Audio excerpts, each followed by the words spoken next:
What do you allow to park in your mind? Peace or fear? Trust or distrust in God? Worry? Anxiety? Jealousy? Anger? Lahat yan ay thoughts.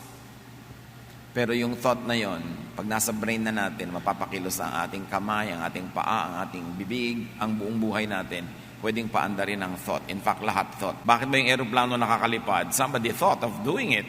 Nagkaroon ng mga unang experiment, in-improve ng in-improve, ngayon nakakalipad na. May nag-isip eh. Bakit ang isang karayo, may hulog mo sa tubig, lulubog, yung barko lumulutang, ay mas mabigat. May nag-isip kung paano gagawin yon. Ang kahanga-hanga na naisip ng mga tao, facts. Bakit nandito pa yung papel ko pero nakarating na sa kanya? May nag-isip. Pag naiisip ng tao, pwede mangyari. At ang faith ay isang uri ng pag-iisip. Kaya sabi ni Jesus, if you believe, nothing will be impossible for you.